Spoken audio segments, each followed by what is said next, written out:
Welcome to G3 media. ముందుగా headlines చూద్దాం. హైదరాబాద్ లో ఉబేర్ విస్తరణపై సీఎం రేవంత్ తో చర్చలు. ఫ్యూచర్ సిటీలో కార్పొరేట్ ఆఫీస్ పై ఉబేర్ ఆసక్తి. మల్టీ లెవెల్ పార్కింగ్లపై ఉబేర్ కు సీఎం సూచనలు. ఉబేర్ విస్తరణకు పూర్తి సహకారం ఇస్తామన్న సీఎం.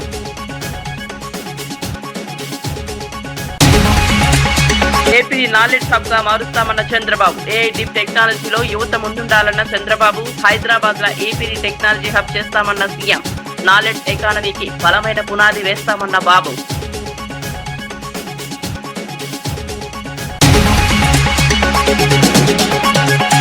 అగ్ని ప్రమాదంపై మంత్రి మనోహర్ ఆవేదన. ఫైర్ ఇంజిన్ ఆలస్యంతో ప్రమాద తీవ్రత పెరిగిందన్న నిర్వాహకులు. అగ్నిమాపక వ్యవస్థను బలోపేతం చేయాలన్న మంత్రి. బాధితులకు ప్రభుత్వం అండగా ఉంటుందన్న మనోహర్.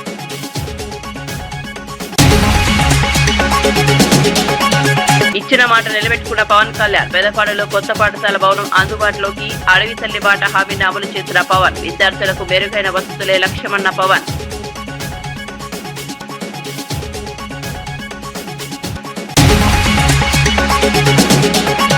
సామాన్యుల పొదుపుపై మోదీ వ్యాఖ్యలు విడ్డూరమన్న మహేష్. పెట్రోల్ ధరలతో ప్రజల నుండి విచారన్న మహేష్. వ్యక్తిగత విమర్శలతో రాజకీయాలు దిగజారుతున్నాయని వెల్లడి. తెలంగాణ అభివృద్ధికి ప్రభుత్వం కట్టుబడి ఉందని వ్యాఖ్య.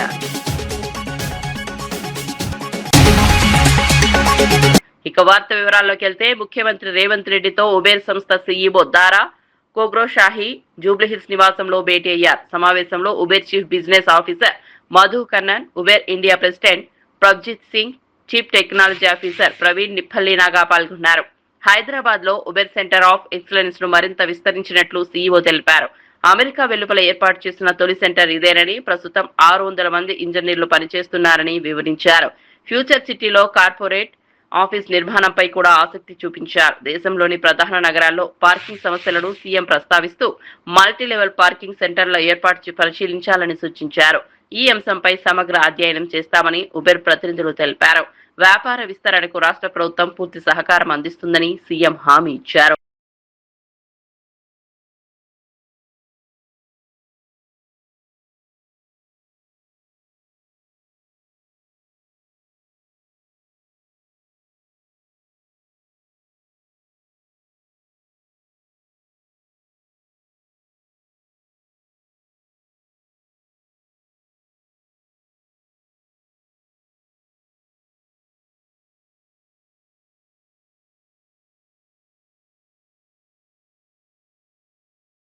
ఆంధ్రప్రదేశ్ ను భవిష్యత్తులో ప్రపంచ స్థాయి నాలెడ్జ్ హబ్ గా తీర్చిదిద్దడమే లక్ష్యమని సీఎం చంద్రబాబు నాయుడు అన్నారు.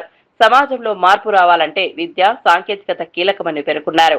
ఐటీ రంగంలో తెలుగువారు ఇప్పటికే ప్రపంచవ్యాప్తంగా అగ్రస్థానంలో ఉన్నారని, రాబోయే రోజుల్లో ఆర్టిఫిషియల్ ఇంటెలిజెన్స్, డీప్ టెక్నాలజీతో కూడా గ్లోబల్ లీడర్లుగా ఎదగాలని ఆకాంక్షించారు. యువత కోసం రాష్ట్రంలో నాలెడ్జ్ ఎకానమీకి బలమైన పునాది వేస్తామని తెలిపారు. కేవలం చదువు మాత్రమే కాదు, క్రమశిక్షణ, సామాజిక బాధ్యత కూడా ముఖ్యమని సూచించారు.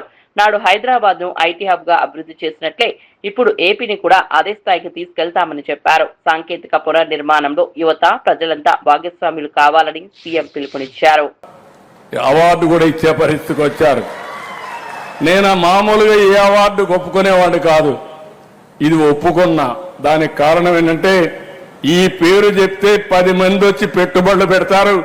ఇప్పుడు వచ్చిన పెట్టుబడి కంటే అదనంగా పెట్టుబడి వస్తుందని దీన్ని కూడా యాక్సెప్ట్ చేసే పరిస్థితికి వచ్చారు. అందుకే మీరు చూస్తే 23 నెలల్లో 23 లక్షల కోట్ల రూపాయలు పెట్టుబడులు వచ్చాయి. ఈ పెట్టుబడులన్నీ అయిపోతే 23 లక్షల మందికి ఉద్యోగాలు వస్తాయి. ఇప్పుడు భాస్కర్ రావు గారు చెప్పినట్టు 1,00,000 మంది ఉద్యోగాలు కానీ ఒక్క మెడికల్ ఫీల్డ్ లో ఆయన తయారు చేయగలిగితే, లేకపోతే 1,00,000 మంది యువతకు అవకాశాలు కల్పించగలిగితే, that is a additional bonus.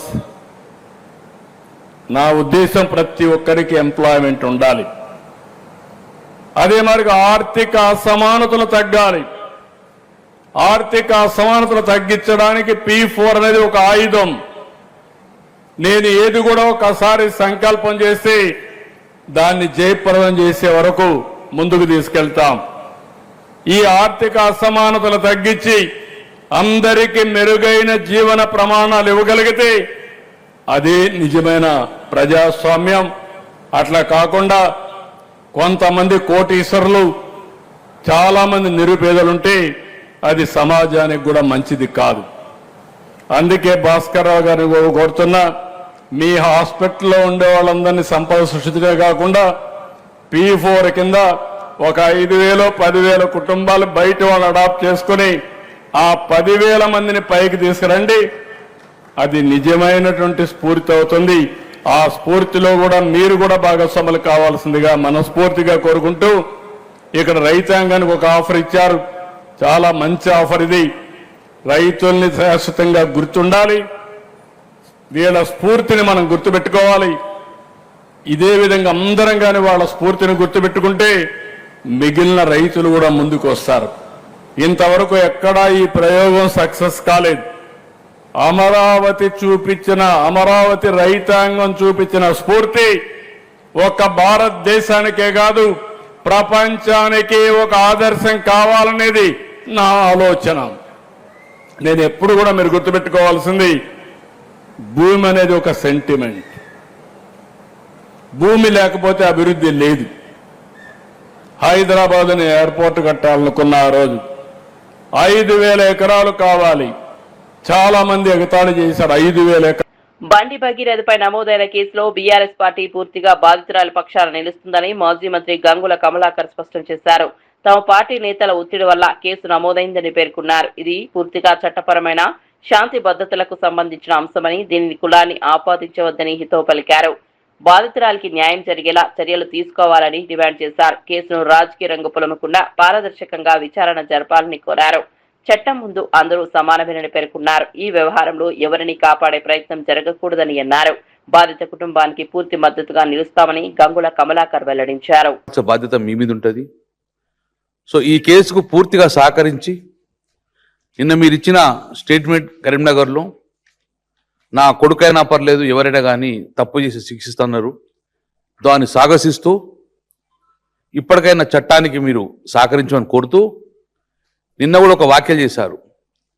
ఇందులో ఎవరెవరైతే కుట్ర పన్నారో వారందరూ కూడా అంతు చూస్తా అని ఒక బెదిరింపు ధోరణిలో మీరు చెప్పడం అనేది దాన్ని పూర్తిగా ఖండిస్తున్నాము. ఇలాంటి మానుకోండి. ఎవరిని బెదిరిస్తుండ్రు, ఎవరు అంతు చూస్తారు? ఆ బాధితురాలను అంతం చేస్తారా? లేకుంటే ఎవరు మాట్లాడిన రాష్ట్రంలో ఎవరు మాట్లాడినా కూడా అంతం చేసే దిశగా ఈ మాటలు ఒక హోమ్ మినిస్టర్ స్థాయిలో ఇది మీకు మంచిది కాదు. కాబట్టి దీన్ని పూర్తిగా సంపూర్ణంగా మేము ఖండిస్తూ ఇప్పటికైనా మీరు నేను చట్టానికి సహకరిస్తా అని చెప్పారు. చట్టానికి సహకరించండి. ఎవరు దోషినాడు వారికి శిక్ష పడే చేస్తాను. కాబట్టి డెఫినెట్గా పోలీసుకు చట్టానికి సంపూర్ణంగా మీరు సహకరించాలని చెప్పేసి మా ఎంపీగా మా రాష్ట్రం యొక్క కేంద్ర మంత్రిగా మీ అందరు కూడా చెప్పడం జరుగుతుంది. ఇప్పటికైనా బీజేపీ పార్టీ పక్షాన కానీ ఇంకెవరైనా కానీ ఇది ఏదో పార్టీలకు సంబంధించిన అంశమని బీఆర్ఎస్ పార్టీ ఒకటే మమ్మల్ని ఇబ్బంది పెడుతున్న దోషి కాదు. ఇది ప్రజా సమస్య. తెలంగాణ ప్రజలందరూ కోరుకొని గొంతెత్తి మాట్లాడిన అంశాన్ని బీఆర్ఎస్ పార్టీ ముందుకు తీసుకెళ్ళింది. ఏ పార్టీ తీసుకెళ్తుందా ఎవరు మాట్లాడతాం ఎట్లే కాదు. కానీ తెలంగాణ రాష్ట్రం తీసుకొచ్చిన పార్టీగా తెలంగాణ ప్రజల బాగోగాలు, తెలంగాణ రాష్ట్ర ప్రజలకు ఏదైనా ఇబ్బంది అయితే ముందుండేది బీఆర్ఎస్ పార్టీ. కాబట్టి ఇది డెఫినెట్గా ప్రజా సమస్య, రాష్ట్ర ప్రజల సమస్య, రాష్ట్ర ప్రజల భద్రత ఇష్యూ కాబట్టి నేను డెఫినెట్గా ముందుకెళ్తాం. కాబట్టి ఇప్పటికైనా రేపు కోర్టు పరిధిలో ఉన్న అంశం కాబట్టి ఇప్పటికైనా చట్టానికి సహకరించే విధంగా బండి సంజయ్ చేయాలని చెప్పేసి మేము కోరుతున్నాం, డిమాండ్ చేస్తున్నాం బీఆర్ఎస్ పార్టీ పక్షాన. అమెరికా అధ్యక్షుడు డొనాల్డ్ ట్రంప్ కీలక సదస్సు కోసం చైనా రాజధాని బీజింగ్ చేరుకున్నారు. ఈ పర్యటనలో ప్రముఖ పారిశ్రామికవేత్త ఎలాన్ మస్క్, ఎరిక్ ట్రంప్, లారా ట్రంప్ కూడా పాల్గొన్నారు. బీజింగ్ క్యాపిటల్ ఇంటర్నేషనల్ ఎయిర్పోర్ట్ లో చైనా ప్రభుత్వం ఘన స్వాగతం పలికింది. అధ్యక్షుడు జిన్పింగ్ తో ట్రంప్ జరిపే సమావేశంలో వాణిజ్యం, సాంకేతికత, అంతర్జాతీయ భద్రత వంటి కీలక అంశాలపై చర్చలు జరగనున్నాయి. ప్రపంచ ఆర్థిక పరిస్థితులు, ద్వైపాక్షిక సంబంధాలపై కూడా ఈ భేటీలో చర్చించే అవకాశం ఉందని విశ్లేషకులు భావిస్తున్నారు.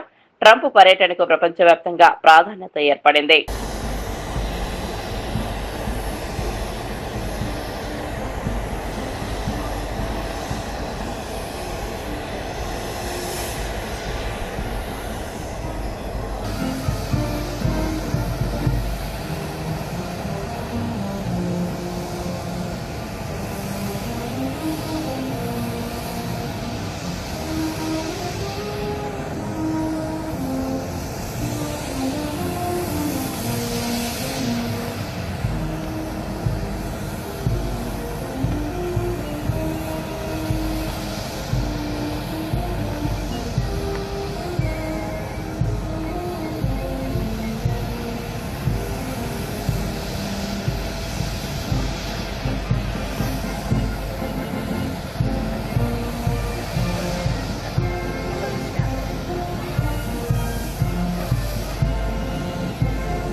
విజయవాడలో జరిగిన ఎంఎస్ఈ ఐపీఓ అవగాహన సదస్సులో మంత్రి కొండపల్లి శ్రీనివాస్ కీలక వ్యాఖ్యలు చేశారు.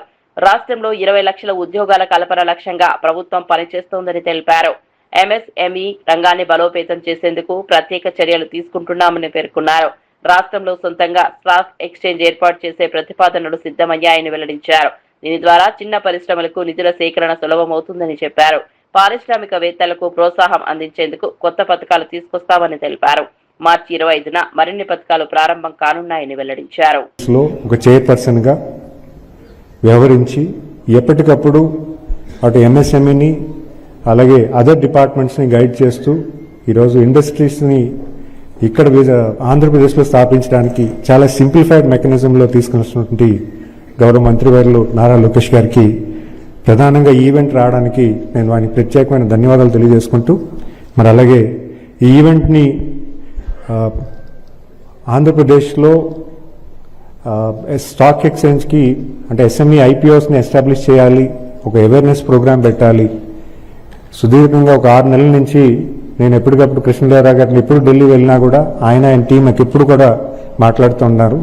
ఒక 1 మంత్ బ్యాక్ ఫోన్ చేసి మనకి ఎన్ఎస్సి సిఇఓ గారు వస్తున్నారు, మన ఆంధ్రప్రదేశ్లో ఒక ఈవెంట్ పెడదాము, ఆ ఈవెంట్ ద్వారా మన ఇండస్ట్రీస్ అందరికీ కూడా ఒక అవేర్నెస్ ప్రోగ్రామ్ పెడదాము. బికాజ్ రీసెంట్గా లాస్ట్ ఇయర్లో ఎంపీ గారు చెప్పినట్టుగా 290 ఎస్ఎంఈ ఐపీఓస్ని ఎస్టాబ్లిష్ చేస్తే సుమారు 10,000 కోట్ల ఫండింగ్ ఎస్ఎంఈస్కి రైజ్ చేయడం జరిగింది. కానీ మన ఆంధ్రప్రదేశ్ నుంచి చాలా లిమిటెడ్గా ఉంది. బట్ వేరేజ్ ఇన్వెస్ట్మెంట్ ఇన్ స్టాక్ ఎక్స్చేంజ్ చాలా మంది ఇన్వెస్ట్ చేస్తున్నారు, కానీ మన ఆంధ్రప్రదేశ్ ఆంటర్ప్రినర్స్ ఎస్ఎంఈ యూనిట్స్ ఎవరైతున్నారో దాని అడ్వాంటేజ్ తీసుకోవట్లేదు. సో ఖచ్చితంగా ఇది పబ్లిక్ తెలియజేయాలని ఆయన సుదీర్ఘ ప్రయాణంలో నాకు ఇచ్చినటువంటి సలహా మేరకు ఈవెంట్ పెట్టినందుకు మరి లావు కృష్ణదేవరాయలకు ప్రత్యేకంగా ధన్యవాదాలు తెలియజేసుకుంటూ మరి అలాగే ఒక క్లస్టర్ తీసుకొచ్చి ఒక లార్జ్ ఇండస్ట్రీ తీసుకొచ్చి ఆ లార్జ్ ఇండస్ట్రీస్కి అసోసియేటెడ్గా స్మాల్ ఇండస్ట్రీస్ కూడా పెట్టడం జరుగుతుంది. అంటే ఆ స్మాల్ ఇండస్ట్రీస్ కూడా ఇదే ఎంఎస్ఎంఈ పార్క్స్లో క్లస్టర్ అప్రోచ్లో తీసుకువెళ్ళి అక్కడ కామన్ ఫెసిలిటీస్ డెవలప్ చేస్తే అక్కడ ఉన్నటువంటి ఇండస్ట్రీస్ ప్రోడక్ట్ మ్యానుఫ్యాక్చరింగ్ కాస్ట్ కూడా రెడ్యూస్ అవుతుంది. ప్రపంచ స్థాయిలో లో కాస్ట్ ఆఫ్ మ్యానుఫ్యాక్చరింగ్లోకి వెళ్తారన్న ఒక ఆలోచనతో ఈరోజు గౌరవ ముఖ్యమంత్రి గారు దాన్ని కార్యరూపం చేస్తున్నారు.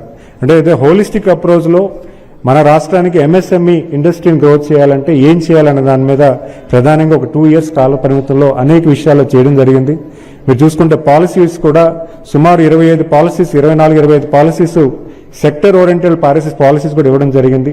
చాలా విధి విధానాలు అంటే ఇక్కడ సర్క్యులర్ ఎకానమీ అవ్వచ్చు, అలాగే మీరు చూసుకుంటే ఈవీ మ్యానుఫ్యాక్చరింగ్ అవ్వచ్చు, ఈవీ ఛార్జింగ్ స్టేషన్స్ అవ్వచ్చు, అలాగే గ్రీన్ ఎనర్జీ దాని మీద అవ్వచ్చు, ఇవన్నీ కూడా పాలసీస్ డిఫైన్ చేసి స్పెసిఫిక్ టు ఇండస్ట్రీ కూడా తీసుకురావడం జరుగుతుంది. మరి అంతేకాకుండా Andhra Pradesh CDP programme cluster development ప్రోగ్రాంలో కూడా సుమారు 300 కోట్లు ఇచ్చి ఎవరైతే క్లస్టర్ కామన్ ఫెసిలిటీ సెంటర్స్ పెడతారో వాళ్ళకు కూడా ఒక 10 crores వరకు ప్రాజెక్టు 90% గ్రాంట్ కింద కూడా ఇవ్వడం కూడా జరుగుతుంది. అది కూడా రేపు 25th March కూడా అది కూడా లాంచ్ చేయడం జరుగుతుంది. మరి అలాగే ఇప్పుడు ఉన్నటువంటి పిఎంఈజీపీ, పిఎంఎఫ్ఎంఈ అలాంటి ఏదైతే స్కీమ్స్ ఉన్నాయో, అలాగే chief minister entrepreneurship development program అది కూడా రేపు మే 25వ తారీఖున గౌరవ ముఖ్యమంత్రి గారి చేతుల మీద లాంచ్ చేసి సుమారు 200 కోట్లు ఈ ఆర్థిక సంవత్సరంలో కూడా బడ్జెట్ ఇవ్వడం జరుగుతుంది. కర్ణాటక కాంగ్రెస్ రాజకీయాల్లో నాయకత్వ మార్పు చర్చ మళ్లీ తెరపైకి వచ్చింది. బెంగళూరులోని కేపీసీసీ కార్యాలయం బయట డిప్యూటీ సీఎం డీకే శివకుమార్ ఫోటోలతో నెక్స్ట్ సీఎం డీకే శివకుమార్ అంటూ పోస్టర్లు వెలిశాయి. ఆయన పుట్టినరోజు సందర్భంగా అభిమానులు ఈ పోస్టర్లు ఏర్పాటు చేసినప్పటికీ కాంగ్రెస్ పార్టీలో అంతర్గత విభేదాలపై చర్చ మొదలైంది. 2023లో కాంగ్రెస్ అధికారంలో వచ్చినప్పటి నుంచి సీఎం పదవిపై సిద్దరామయ్య, డీకే శివకుమార్ వర్గాల మధ్య పోటీ ఉందనే ప్రచారం కొనసాగుతోంది. ఇప్పుడు ఈ పోస్టర్లు రాజకీయ వర్గాల్లో కొత్త చర్చకు దారితీశాయి. పార్టీ నాయకత్వం ఈ అంశంపై ఎలా స్పందిస్తుందనేది ఆసక్తిగా మారింది.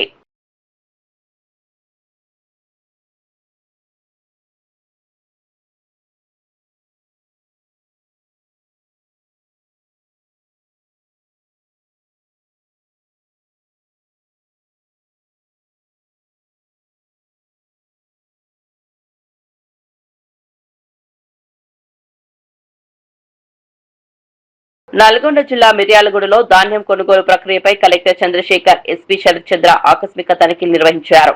ప్రభుత్వ ధాన్యం లారీల అన్లోడింగ్ తీవ్ర జాప్యం జరుగుతుండటంపై అధికారులు ఆగ్రహం వ్యక్తం చేశారు. ప్రైవేట్ ధాన్యానికి ప్రాధాన్యమిస్తూ ప్రభుత్వ ధాన్యాన్ని గంటల తరబడి నిలిపివేస్తున్నారని గుర్తించారు. మిర్లర్ల నిర్లక్ష్యంపై కలెక్టర్ తీవ్ర హెచ్చరికలు జారీ చేశారు. కొనుగోలు నిబంధనలు ఉల్లంఘించిన వారిపై కఠిన చర్యలు తీసుకుంటామని స్పష్టం చేశారు. ప్రభుత్వ ధాన్యం వెంటనే అన్లోడ్ చేసేలా చర్యలు తీసుకోవాలని అధికారులకు ఆదేశించారు. రైతులు ఇబ్బందులు పడకుండా కొనుగోలు ప్రక్రియను వేగవంతం చేయాలని సూచించారు. ఇక్కడ మొత్తం అంతా అన్లోడింగ్ అనేది వితిన్ 12 అవర్స్ మించకుండా అన్లోడింగ్ చేసి తిరిగి సెంటర్స్కి వెళ్ళే విధంగా ఒక ప్లాన్ ఆఫ్ యాక్షన్ అనేది రూపొందించడం జరుగుతుంది. రైతులందరూ కూడా ఎవరు కూడా మనకు కొనుగోలు జరగట్లేదని చెప్పేసి బాధపడాల్సిన అవసరం లేదు. కొనుగోలు వేగవంతం చేయడానికి ప్రభుత్వం కూడా అన్ని రకాల ఆదేశాలు జారీ. తెనాలిలో సూర్య స్పర్శ్ వర్క్ షాప్ లో జరిగిన అగ్ని ప్రమాదం బాధాకరమని మంత్రి నాదెండ్ల మనోహర్ అన్నారు. ఘటనా స్థలాన్ని సందర్శించిన ఆయన ప్రమాదానికి గల కారణాలపై ఆరా తీశారు. ఫైర్ ఇంజిన్ సమయానికి రాకపోవడం వల్లే ప్రమాద తీవ్రత పెరిగిందని నిర్వాహకులు కాటూరి వెంకటేశ్వరరావు, రవిచంద్ర వివరించారు. అత్యవసర సేవల స్పందనపై ఇప్పుడు ప్రశ్నలు తలెత్తుతున్నాయి. భవిష్యత్తులో ఇలాంటి ఘటనలు జరగకుండా చర్యలు తీసుకోవాలని మంత్రి అధికారులను ఆదేశించారు. అగ్నిమాపక వ్యవస్థను మరింత బలోపేతం చేయాల్సిన అవసరం ఉందన్నారు. బాధితులకు ప్రభుత్వం అండగా ఉంటుందని హామీ ఇచ్చారు. ప్రమాదంపై పూర్తి నివేదిక సమర్పించాలని అధికారులను మంత్రి ఆదేశించారు. అది ఖచ్చితంగా మనకి తెనాలి పట్టణంలోనే పర్మనెంట్ గా ప్లేస్ అయ్యేటట్టు అటు ఇటు తిరగకుండా మనకి అందుబాటులో ఉండే విధంగా తప్పకుండా ఇమీడియట్ గా చర్యలు తీసుకుని మంత్రి గారితో కూడా నేను మాట్లాడి అటువంటి ఇబ్బంది కలగకుండా మన ఎవరికి కూడా ఈ ప్రాంతంలో సురక్షితంగా తీసుకోవాల్సిన చర్యలు ప్రభుత్వం నుంచి మేము తీసుకుంటాం. 7:45కి ఆ టైంలో ఫోన్ వచ్చింది, చుట్టుపక్కల ఏదో మీ షాప్లో ఏదో పొగొస్తుంది, ఏదో మంటలు తగ్గుతున్నట్టున్నాయని. వెంటనే మేము మా అబ్బాయి ఇంకా మా వర్కర్స్ కూడా అందరూ ఇక్కడ రావడం జరిగితే అప్పటికే ఫైర్ ఎక్కువైంది. అయితే ఎమ్మటే ఫైర్ ఇంజిన్కి ఫోన్ చేయడం జరిగింది. ఇది కనుక సకాలంలో వచ్చింటే మాకు ఇంత నష్టం జరిగేది కాదు. ఎందుకంటే 8 గంటలకి మేము ఫైర్ ఇంజిన్ ఫోన్ చేస్తే 9:30కి వచ్చింది. మరి 1.5 అవర్ జరిగింది కాబట్టి దాదాపు జరగాల్సిన నష్టం అంతా జరిగిపోయింది. ఇప్పుడు ఫైర్ ఇంజిన్ లోటే మాకు ఎక్కువగా కనిపించింది. దాదాపు 30 లక్షల రూపాయల పైన తెలుగు నష్టం వాటిల్ని అనుకుంటున్నాం. అల్లూరు జిల్లా పెదపాడులో పాఠశాల భవనం నిర్మిస్తామని ఇచ్చిన హామీని ఉప ముఖ్యమంత్రి పవన్ కళ్యాణ్ నిలబెట్టుకున్నారు. 15,50,000 వ్యయంతో నిర్మించిన కొత్త పాఠశాల భవనం అందుబాటులోకి వచ్చినట్లు వెల్లడించారు. గతేడాది అడవి తల్లి బాట కార్యక్రమంలో పాల్గొన్న పవన్ గ్రామంలోని శిథిలావస్థలో ఉన్న పాఠశాలను పరిశీలించారు. అప్పట్లో ఉపాధ్యాయుడు రంగయ్య కొత్త భవనం అవసరాన్ని వివరించగా సభా వేదికపైనే నిర్మిస్తామని హామీ ఇచ్చారు. ఇప్పుడు ఈ హామీ అమలవడంతో గ్రామస్తులు ఆనందం వ్యక్తం చేస్తున్నారు. విద్యార్థులకు మెరుగైన వస్తువులు కల్పించడమే లక్ష్యమని పవన్ తెలిపారు. గ్రామ అభివృద్ధి కోసం ప్రభుత్వం కట్టుబడి ఉందన్నారు. పవన్ కళ్యాణ్ కు గ్రామస్తులు కృతజ్ఞతలు తెలిపారు.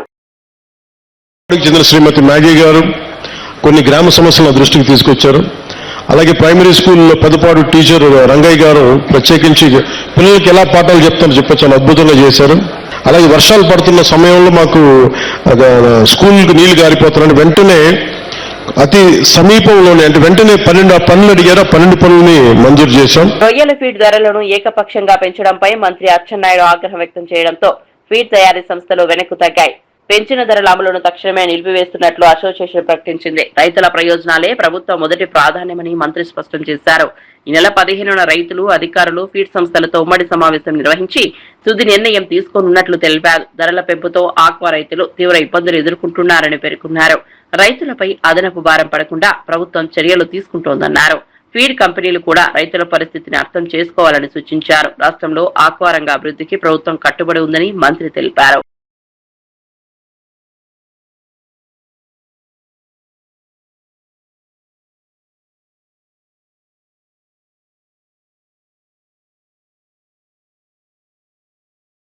కేంద్రంలోని మోదీ ప్రభుత్వం సామాన్యుల పొదుపుపై మాట్లాడడం విడ్డూరంగా ఉందని టీపీసీసీ చీఫ్ మహేష్ కుమార్ గౌడ్ విమర్శించారు. అంతర్జాతీయ మార్కెట్లో క్రూడ్ ఆయిల్ ధరలు తగ్గినా దేశంలో పెట్రోల్ ధరలు నిలిపించి ప్రజల నడ్డి విరిచాయని మండిపడ్డారు. సామాన్యులపై ఆర్థిక భారం పెరుగుతుండగా కేంద్రం ప్రజలకు ఉపశమనం కల్పించడంలో విఫలమైందన్నారు. ముఖ్యమంత్రి రేవంత్ రెడ్డిపై బీఆర్ఎస్ నేత కేటీఆర్ వాడుతున్న భాష అభ్యంతరకరమని పేర్కొన్నారు. సోషల్ మీడియాలో అసభ్యకర పోస్టులు పెడుతూ రాజకీయాలను దిగజారుస్తున్నారని ఆరోపించారు. ప్రజా సమస్యలపై చర్చించకుండా వ్యక్తిగత విమర్శలకు దిగడం సరికాదన్నారు. తెలంగాణ అభివృద్ధికి కాంగ్రెస్ ప్రభుత్వం కట్టుబడి ఉందని మహేష్ కుమార్ గౌడ్ స్పష్టం చేశారు. పెద్ద సినిమాల విడుదల విషయంలో ఎలాంటి సమస్యలు రాకుండా చూసుకుని ఇప్పుడు తమ సినిమా రిలీజ్ సమయంలోనే పర్సెంటేజీల వివాదాన్ని తెరపైకి తీసుకురావడం వెనుక ఉద్దేశం ఏమిటని నిర్మాత రవిశంకర్ ప్రశ్నించారు. నిజంగా పర్సంటేజీ విధానాన్ని మార్చాలనే ఆలోచన ఉంటే మీ సినిమాల సమయంలోనే అమలు చేసి ఆదర్శంగా నిలవాల్సిందిగా వ్యాఖ్యానించారు. అలా చేసి ఉంటే ఫిలిం నగర్ లో మీకు విగ్రహం కూడా కట్టించే వాళ్ళమని సెటైర్లు వేశారు. తమ సినిమా విడుదల సమయానికే కావాలన్న ఈ అంశాన్ని పెద్దది చేసి వివాదాన్ని రగిలించే ప్రయత్నం జరుగుతోందని ఆరోపించారు. ఇండస్ట్రీలో సమాన న్యాయం ఉండాలని, చిన్న సినిమాలను ఇబ్బంది పెట్టే విధంగా వ్యవహరించడం సరికాదన్నారు. నిర్మాతల సమస్యలను చర్చల ద్వారా పరిష్కరించుకోవాలని సూచించారు. ఇన్నాళ్ళు ఇందాక చెప్పిన లిస్టు ఒక 5-6 సినిమాలు 7 సినిమాల మీది ఈ అన్ని పాస్ అయిపోయి కరెక్ట్గా ఏటోళ్ళు కరెక్ట్ మా సినిమా వచ్చే టైంకి ఇది పాపప్ చేసి దీన్ని ఫ్లేరప్ చేసి ఏదో చేద్దాం అనేది ఏంటి సార్? మీ పెద్ద మనసును చక్కగా మీ పెద్ద సినిమా ఉన్న రోజున ఇదిగో పర్సంటేజ్ ఇదిగోండి అని హ్యాపీగా వేయొచ్చు కదా సార్. మీరు ఒక ఎగ్జాంపుల్ ఉంటారు, మీకు కూడా విగ్రహం కడతాం ఇక్కడెక్కడ మంచి ఫిలిం నగర్లోనే ఎక్కడో. ఇన్నాళ్ళు ఇందాక చెప్పిన లిస్టు ఒక 5-6 సినిమాలు 7 సినిమాల మీది ఈ అన్ని పాస్ అయిపోయి కరెక్ట్గా ఏటోళ్ళు కరెక్ట్ మా సినిమా వచ్చే టైంకి ఇది పాపప్ చేసి దీన్ని ఫ్లేరప్ చేసి ఏదో చేద్దాం అనేది ఏంటి సార్? మీ పెద్ద మనసును చక్కగా మీ పెద్ద సినిమా ఉన్న రోజున ఇదిగో పర్సంటేజ్ ఇదిగోండి అని హ్యాపీగా వేయొచ్చు కదా సార్. మీరు ఒక ఎగ్జాంపుల్ ఉంటారు, మీకు కూడా విగ్రహం కడతాం ఇక్కడెక్కడ మంచి ఫిలిం నగర్లోనే ఎక్కడో. అప్డేట్స్ కోసం చూస్తూనే ఉండండి